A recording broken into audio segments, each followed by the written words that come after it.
Hello, TikTok world. Hello, followers. Hello, new followers. Hello, people who have been following me from the beginning. It's me, and I am here to keep a promise that I made. I am going to be reading chapter 14. It is completed. I am not thrilled with it, but you know what? You guys tell me what you think. Leave me some comments down below. You know where to go. Anyway, chapter 14. Pardon me. And I'm going to start over so that you get the whole thing. My main intention for doing this with Joey was to help him to be a little less anxious about this new world I brought him into, and maybe get him to smile for a bit. So far, though, I seem to be failing at both. The day has been practically like a bad sitcom. It began as soon as he got into my car. My little 2005 Prius confused him from the second he got in. "This is not a car. This is a spaceship," he said, looking at the animated motor display on the dash, along with my flashing touchscreen stereo. "It's called a hybrid, Joey. It runs on gas and electricity." I shrug off his incredulous look. "It saves me a lot. Guess it's expensive at almost $3 a gallon." $3? Are there tiny diamonds in the tank? I scoff. May as well be. Oh, if only he knew about gas prices now. He doesn't laugh. So, for my next two mistakes, I tried to change tactics by putting the radio on. And immediately I know it was a bad idea because Eminem's Slim Shady is playing. He listens to the song for a moment. Are those real words he's using? I sigh. It's a mix of rap and hip-hop. Lady Gaga's Bad Romance comes on next. He seems to like this one more until he sees her name on my stereo screen. Lady what? Lady Gaga. She's great. I'm sure, but did her parents hate her to name her that? I laugh again. She named herself that. Why? Again, no humor. Instead of trying to explain it, because it's like explaining it to my father, I make my second mistake and use my hands-free device to change the music to 80s pop hits. A power ballad plays, but he doesn't seem to hear it. Did you just ask your car to change the station? I cringe. The playlist. He nods. And the car did it. I swallow. This is not going well. Yep. I turn the radio off, and the rest of the ride goes quiet. We get to the bookstore, and things begin to calm down for a bit. That is, until Linda comes out, looking intently into an iPad. There she is. You're late, Lexi. Traffic. She scoffs. You live 20 minutes away. How much traffic can there be at 9 a.m.? I got behind a school bus. She rolls her eyes and seeing Joey next to me changes the subject.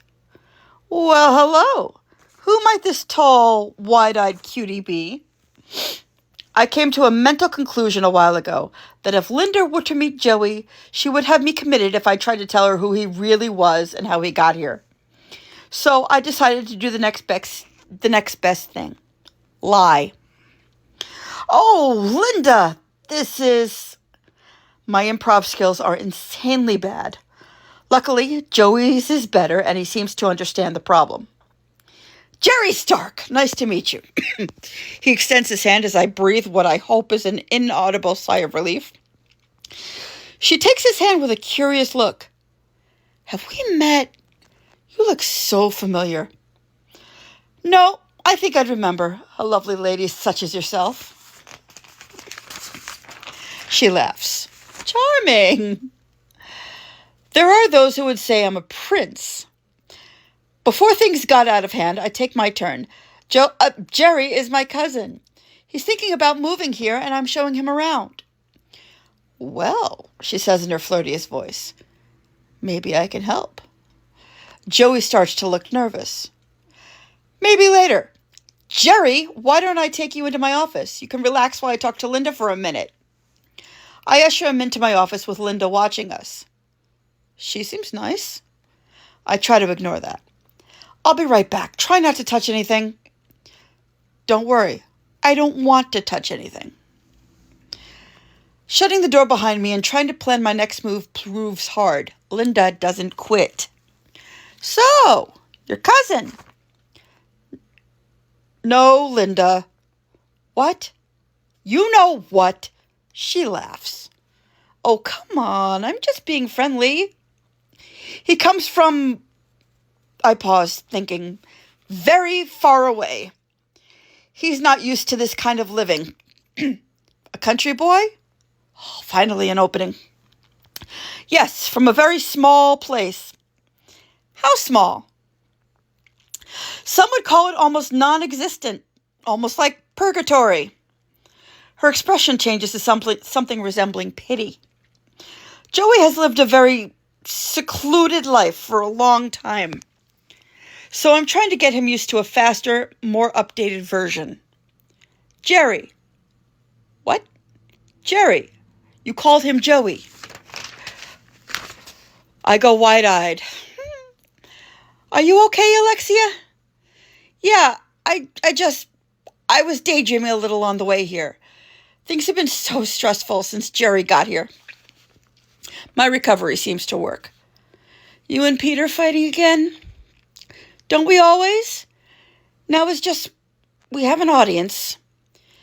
Peter's not happy. Now I laugh.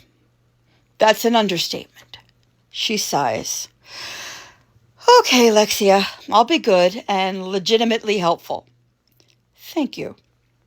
You thinking of getting him a job here? Maybe, once he settles in and things calm down. Then I think, if they ever do. I'm taking Joey to lunch at Ken's Diner in a bit. Jerry. What? You're taking Jerry to lunch. I sigh, frustrated. Yes, right. I'm taking Jerry to lunch in a bit. I'd tell him about Joey Park, though, she says, laughing. I force a laugh. He already knows. Rubbing my temples in frustration, I go back into the office. Joey is sitting at my desk, looking for all the world like he wished he could be anywhere else. I sit across from him, beginning to wish the same thing. He's staring at the MacBook computer on my desk like it might swallow him. Pardon me.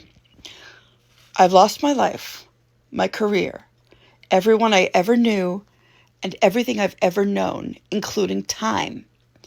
Now it seems I'm going to lose my name. I look at him and see the terror in his eyes. I can understand why he's so afraid. I'm starting to feel it too. How can I help him to understand this new world and the new things that are a part of it? And how can I introduce him to the people who I know won't understand what's happened? I can't just tell Linda or anyone else that I brought Joey Park back from the dead and how I did it. It's hard enough to get Peter to accept that. Joey leans in.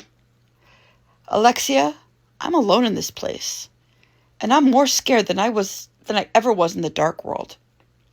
I take his hands. You're not alone, Joey. If I can make one promise, it's that you'll never be alone. That brings a sad smile, and I notice that he doesn't take his hands away. He just rubs the back of mine with his fingers, then looks into my eyes. Thank you, Alexia. This is a whisper. We stare at each other for a long moment. I don't know what he's thinking, but I don't want him to know what goes through my mind for a brief moment. So I gently break the contact. I then get a new idea and suddenly get very excited. Joey, are you hungry? He smiles. Starving. Great. Let's take an early lunch. So, I have 30 seconds, real quick. I'm working this entire weekend, but I promise to let you know when the next chapter is coming, because I'm going to start it this weekend, right after work. So chapter 15 is coming very, very soon, guys. That's a promise. Peace, love, creative writing. See ya.